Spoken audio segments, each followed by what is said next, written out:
بسم الله الرحمن الرحيم. إن الحمد لله نحمده ونستعينه ونستغفره ونعوذ بالله من شرور أنفسنا ومن سيئات أعمالنا.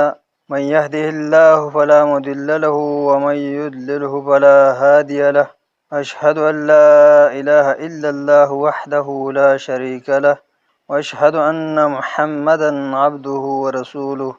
اما بعد، بسم اللہ الرحمن الرحیم۔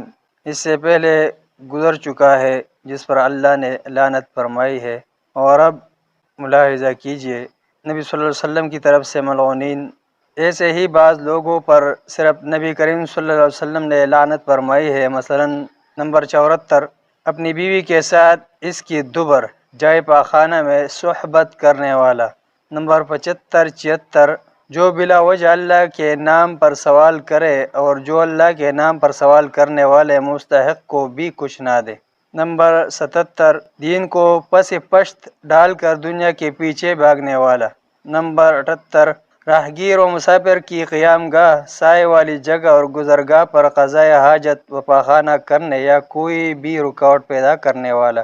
نمبر 79، کسی جاندار کو باندھ کر نیزہ بازی کی مشق کرنے والا۔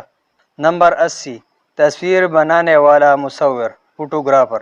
ایک حدیث میں مصور کو سب سے سخت و زیادہ عذاب دیے جانے کی وعید آئی ہے۔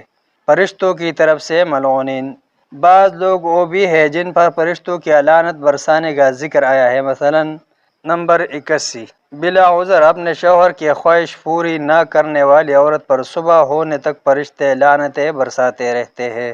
نمبر 82، کسی مسلمان کو ہتھیار سے ڈرانے، دمکانے اور ہراساں کرنے والا۔ نمبر 83، نبی صلی اللہ علیہ وسلم کے صحابہ کرام رضی اللہ عنہم کو گالی دینے والے پر اللہ تعالیٰ، اس کے فرشتوں اور سب لوگوں کی لعنت ہے۔ نمبر 84، اللہ کی راہ میں مال خرچ کرنے سے روکنے والے کے لیے فرشتے بد دعا کرتے ہیں کہ اے اللہ روکنے والے کے مال کو تباہ کر دے۔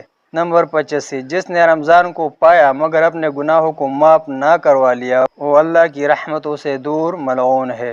نمبر 86، جو اپنے والدین یا ان میں سے کسی ایک کو پائے اور پھر بھی جہنم میں داخل ہو، وہ بھی اللہ کی رحمتوں سے دور ملعون ہے۔ نمبر 87، جس کے سامنے نبی اکرم صلی اللہ علیہ وسلم کا ذکر جمیل آئے اور وہ آپ صلی اللہ علیہ وسلم پر درود نہ پڑے، وہ بھی اللہ کی رحمتوں سے دور ملعون ہے۔ نمبر 88، قریشی اگر دینی تعلیمات سے بے اعتنائی و لاپرواہی اور روگردانی کرے تو ان پر اللہ، اس کے فرشتوں اور سب لوگوں کی لعنت ہے۔ نمبر 89، ایمان لانے، صداقت رسول صلی اللہ علیہ وسلم کی شہادت دینے اور واضح دلائل کے بعد کفر کرنے والوں پر اللہ تعالیٰ، اس کے فرشتوں اور تمام لوگوں کی لعنت ہے۔ نمبر 90، مسلمانوں کے عہد و امان کو توڑنے والے پر اللہ تعالیٰ، فرشتوں اور تمام لوگوں کی لعنت ہے۔ ان کی کوئی فرض و نفل عبادت قبول نہیں کی جائے گی۔ اس موضوع سے متعلقہ عربی نصوص مطلوب ہو تو قرآن کریم کی مذکورہ سابقہ آیات اور صحیح الجامع الصغیر للالبانی کے جلد 2 میں لعنہ اور ملعون کے الفاظ سے شروع ہونے والی حدیث دیکھی جا سکتی ہے۔